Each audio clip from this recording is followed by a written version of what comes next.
স্বাগত দীপ্ত সন্ধ্যার সংবাদে আপনাদের সাথে আছে আমি তানিয়া আফরিন। শুরুতেই জানাবো সংবাদ শিরোনাম। হাইকোর্ট প্রাঙ্গণে সাংবাদিকদের ওপর বিএনপি নেতা কর্মীদের হামলা, আহত একজন, দোষীদের শাস্তির দাবি। দেশকে 4 প্রদেশে ভাগ করার সুপারিশ জনপ্রশাসন সংস্কার কমিশনের, অধিদপ্তরের সংখ্যা কমানোর প্রস্তাব।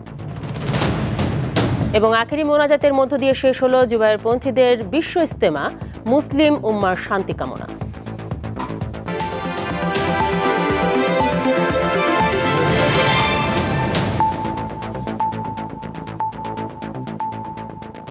দেখছিলেন শিরোনাম, এবারে পুরো খবর। আওয়ামী লীগ সভাপতি শেখ হাসিনাকে হত্যা চেষ্টা মামলার রায়কে কেন্দ্র করে সাংবাদিকদের ওপর হামলা চালিয়েছে পাবনার ঈশ্বরদীর বিএনপির নেতাকর্মীরা। রায় ঘোষণাকে কেন্দ্র করে পাবনা বিএনপির কেন্দ্রীয় ও স্থানীয় শত শত নেতাকর্মী হাইকোর্ট প্রাঙ্গণে ভিড় করেন। রায়ের পর আইনজীবীর বক্তব্য নেওয়ার সময় কথা কাটাকাটির এক পর্যায়ে সাংবাদিকদের ওপর হামলা চালায় নেতাকর্মীরা। বিএনপির চেয়ারপারসনের উপদেষ্টা হাবিবুর রহমান হাবিবের সামনেই এ ঘটনা ঘটে। এতে এটিএন নিউজের সিনিয়র রিপোর্টার জাবেদ আক্তার গুরুতর আহত হন। সাথে আরও কয়েকজন গণমাধ্যম কর্মী আহত হয়েছেন। অসুস্থ জাবেদ আক্তার হাসপাতালে চিকিৎসাধীন রয়েছেন। পরে বিএনপির আইন সম্পাদক কায়সার কামাল পরিস্থিতি নিয়ন্ত্রণে আনেন।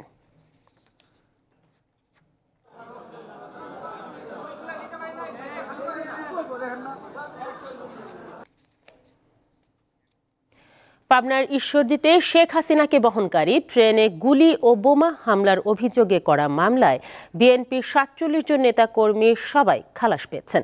বুধবার বিচারপতি মোহাম্মদ মাহবুবুল ইসলাম ও বিচারপতি হামিদুর রহমানের হাইকোর্ট বেঞ্চ এ রায় দেন।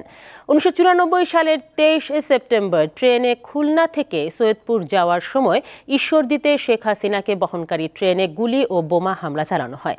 এ ঘটনায় দায়ের করা মামলায় ২০১৯ সালের ৩ জুলাই পাবনার অতিরিক্ত জেলা ও দায়রা জজ ৯ জনকে মৃত্যুদণ্ড, ২৫ জনকে যাবজ্জীবন ও ১৩ জনকে ১০ বছরের কারাদণ্ড দেন।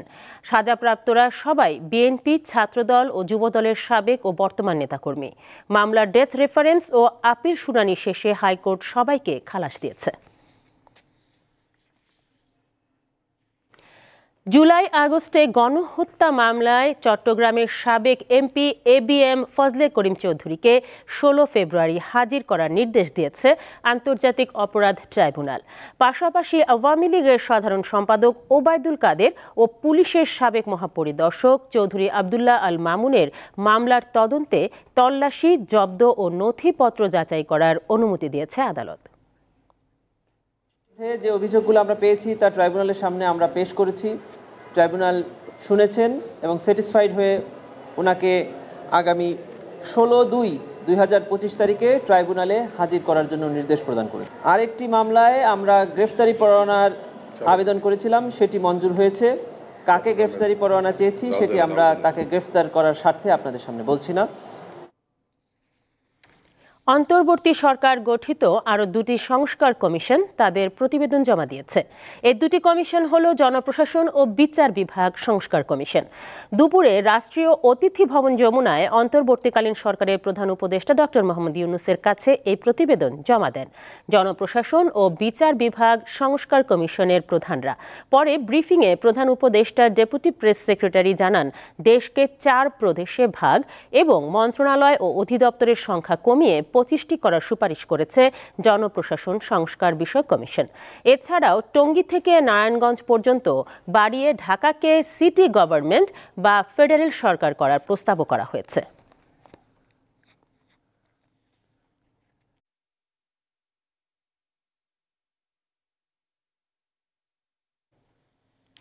ফেনীর সোনাগাজীতে 9 বছর আগে ক্রসফায়ারে হত্যার শিকার যুবদল নেতা মাসুদের পরিবারকে ঘর উপহার দিলেন বিএনপির ভারপ্রাপ্ত চেয়ারম্যান তারেক রহমান। দুপুরে সোনাগাজী উপজেলার চরছান্দিয়া গ্রামে মাসুদের পরিবারের জন্য নির্মিত ঘরটির ফিতা কাটেন বিএনপির কেন্দ্রীয় নেতারা। ঘর পেয়ে মাসুদের স্ত্রী ও কন্যা সকলের কাছে কৃতজ্ঞতা প্রকাশ করেন। পরে কেন্দ্রীয় নেতারা সোনাগাজীর সাবের আহমদ পাইলট উচ্চ বিদ্যালয় মাঠে আয়োজিত জুলাই বিপ্লবে নিহতদের পরিবারের মাঝে উপহার বিতরণী অনুষ্ঠানে যোগ দেন।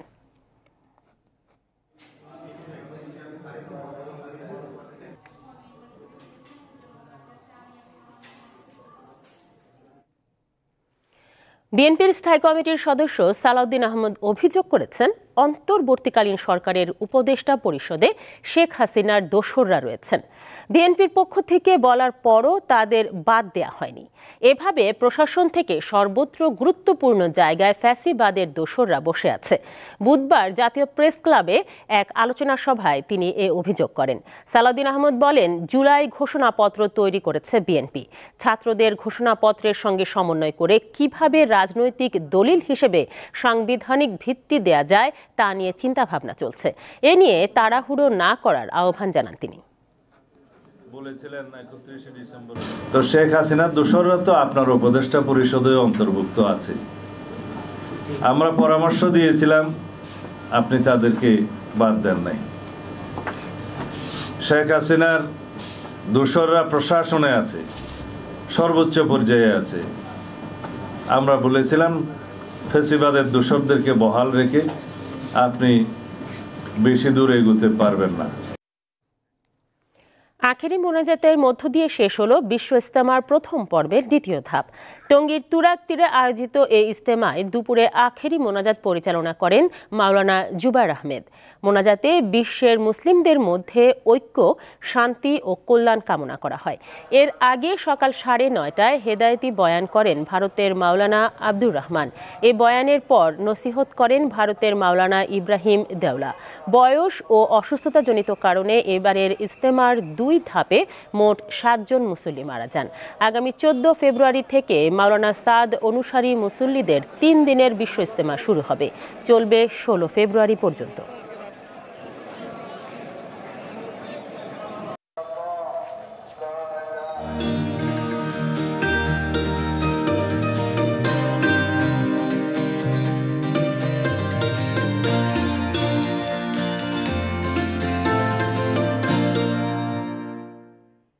বাংলা একাডেমি প্রাঙ্গণ ও সোহরাওয়ার্দী উদ্যানে চলছে অমর 21 গ্রন্থমেলা।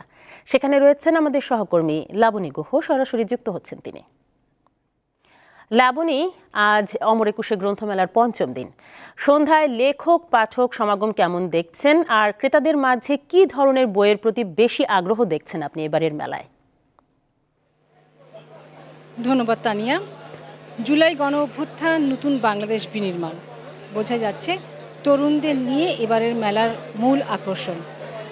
মেলার 5ম দিনে আমরা এসে দেখেছি মেলা প্রাঙ্গণ বিকাল 3:30টা থেকে শুরু হলেও ঠিক সন্ধ্যার পরপরই বেশ লোকজনের ভরপুর হয়ে ওঠে। অর্থাৎ তরুণদের যে আগ্রহ, তরুণদের মেলাতেই ভরে উঠেছে। তরুণীরা বিভিন্ন নানান রঙের পোশাক পরে, বর্ণিল পোশাক পরে মেলা প্রাঙ্গণকে প্রায় জমিয়েই রেখেছেন। আর আপনাকে একটা তথ্য জানিয়ে রাখি যে আজকে যেহেতু মেলার 5ম দিনে নতুন বই এসেছে 98টি, আর এই নিয়ে সব মিলে মোট বইয়ের সংখ্যা দাঁড়িয়েছে 190টি। আপনি জানতে চাচ্ছিলেন যে লেখক, পাঠক এবং প্রকাশকরা কি বলছেন। আমরা বিভিন্ন পাঠকদের সাথে কথা বলেছি। পাঠকরা বলছেন যে মেলা অনেক রকমই হয়, কিন্তু বইমেলা আসলে একেবারেই অন্যরকম। বইমেলা বাঙালির প্রাণের মেলা, অস্তিত্বের মেলা, আবেগের মেলা। অন্যান্য সব মেলায় যে ধরনের বৈষয়িক বিষয় থাকে, বইমেলা তার থেকে একেবারেই ভিন্ন। এখানে অনেকটা মনের খোরাক মেটানোর জন্যই তারা আসেন। আর একটা বিষয় খুব ভালোভাবে লক্ষণীয়, আমরা প্রকাশকদের সাথে কথা বলেছি। প্রকাশকরা বলছেন যে মূলত তরুণীরাই সবসময় মেলাটাকে জমিয়ে রাখে। এবারও তার ব্যতিক্রম নেই। যতটা বিকিকিনি হচ্ছে তার থেকে বেশি হাঁটা চলা এবং সেলফি তোলা, গল্প করা, কথা বলা সব কিছুই চলছে। এটাই একটা মেলার প্রাণ বলে তারা বলছেন। আর বইয়ের বিক্রির কথা যদি বলেন, বইয়ের বিক্রি এখনও তেমন একটা জমে না উঠলেও আগামী শুক্র শনিবার দিন থেকে বেশ বইয়ের বিক্রি জমে উঠবে বলে মনে করছেন। আর বইয়ের যদি বেশিরভাগ বই এসেছে এখন পর্যন্ত কবিতার বই, এছাড়া প্রবন্ধ, গল্প, উপন্যাস, ইতিহাস সম্পর্কে বইগুলোও রয়েছে। প্রকাশকরা বলছেন আগামী কাল বা পরশুদিনের মধ্যে মেলা বোধহয় আরেকটু বেশি জমে উঠবে। তানিয়া। লাবণী, আপনাকে ধন্যবাদ। গণঅভ্যুত্থানে নিহতরা বৈষম্যহীন ও মানবিক বাংলাদেশ চেয়েছিল। বাংলাদেশে যদি আবারও দুর্নীতি দুঃশাসন চলে তাহলে তাদের আত্মা কষ্ট পাবে বলে মন্তব্য করেছেন জামায়াতে ইসলামের আমির শফিকুর রহমান। সকালে জাতীয় প্রেস ক্লাবে গণঅভ্যুত্থানে নিহতদের তথ্য সম্বলিত দ্বিতীয় স্বাধীনতার শহীদ যারা শীর্ষক স্মারকের মোড়ক উন্মোচন অনুষ্ঠানে তিনি এই মন্তব্য করেন। ২৪-এর গাজী ও নিহতদের পরিবারের হতাশা কিছুটা দূর করতে স্মারণিকা প্রকাশ করার কথাও জানান জামায়াতের আমির।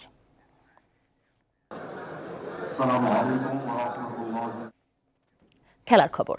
চ্যাম্পিয়ন্স ট্রফির জন্য ১৫ জন ম্যাচ অফিসিয়ালের নাম ঘোষণা করেছে আইসিসি। এতে আছেন বাংলাদেশের আম্পায়ার শরফুদ্দৌলা ইবনে সৈকত। ৮ দলের এই টুর্নামেন্টে আম্পায়ারিংয়ের দায়িত্বে থাকবেন ১২ জন। তাদের মধ্যে আছেন বাংলাদেশের এ আম্পায়ার। এছাড়াও ম্যাচ রেফারির দায়িত্বে থাকবেন ৩ জন। পাকিস্তান ও আরব আমিরাতে ১৯ ফেব্রুয়ারি থেকে শুরু হবে চ্যাম্পিয়ন্স ট্রফি, শেষ হবে ৯ মার্চ।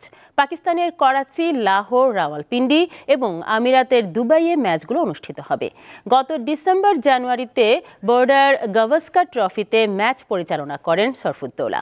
গত বছর টি-20 বিশ্বকাপেও ছিলেন আম্পায়ারের ভূমিকায়। যুক্তরাষ্ট্র ও কানাডার উদ্বোধনী ম্যাচ পরিচালনা করেন ৪৮ বছর বয়সী এ বাংলাদেশি। শেষ করব দীপ্ত সংবাদ, তবে যাবার আগে সংবাদ শিরোনামগুলো জানাবো আরও একবার। হাইকোর্ট প্রাঙ্গণে সাংবাদিকদের ওপর বিএনপির নেতাকর্মীদের হামলা, আহত ১ জন, দোষীদের শাস্তির দাবি।